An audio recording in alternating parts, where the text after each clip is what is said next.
Buongiorno e ben ritrovati con una nuova edizione del TG Flash di New Sicilia. In apertura svolta nell'omicidio del pastore trovato morto nelle campagne di Partinico. Un uomo è stato fermato con l'accusa di omicidio pluriaggravato ed ora è in carcere dopo la convalida della misura. La vittima era stata colpita più volte con un'arma da fuoco. Decisive le immagini di videosorveglianza che avrebbero consentito di ricostruire l'agguato e la fuga.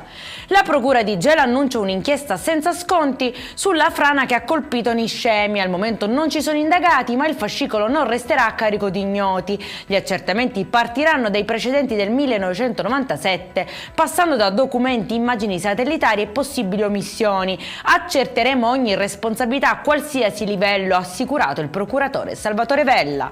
L'ASP di Caltanissette è stata condannata per la morte di Giuseppina Zuzè, insegnante di 51 anni dimessa dal pronto soccorso e morta il giorno dopo. Il tribunale ha riconosciuto gravi responsabilità sanitarie e disposto un risarcimento di oltre 348.000 euro alla figlia. Secondo i giudici furono commessi ritardi ed errori nella gestione clinica della paziente. L'ASP nel frattempo ha annunciato ricorso in appello.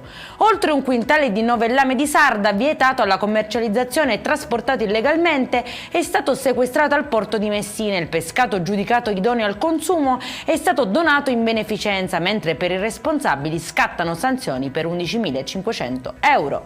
E in chiusura a Catania entra nel vivo dei festeggiamenti per Sant'Agata. Con l'uscita della storica carrozza del Senato dal Palazzo degli Elefanti prende ufficialmente il via la festa della Santa Patrona. Quest'anno a bordo anche 3 studenti catanesi protagonisti del progetto Un gesto per Catania. Per questa edizione è tutto, prossimo appuntamento alle 19:30, buona giornata.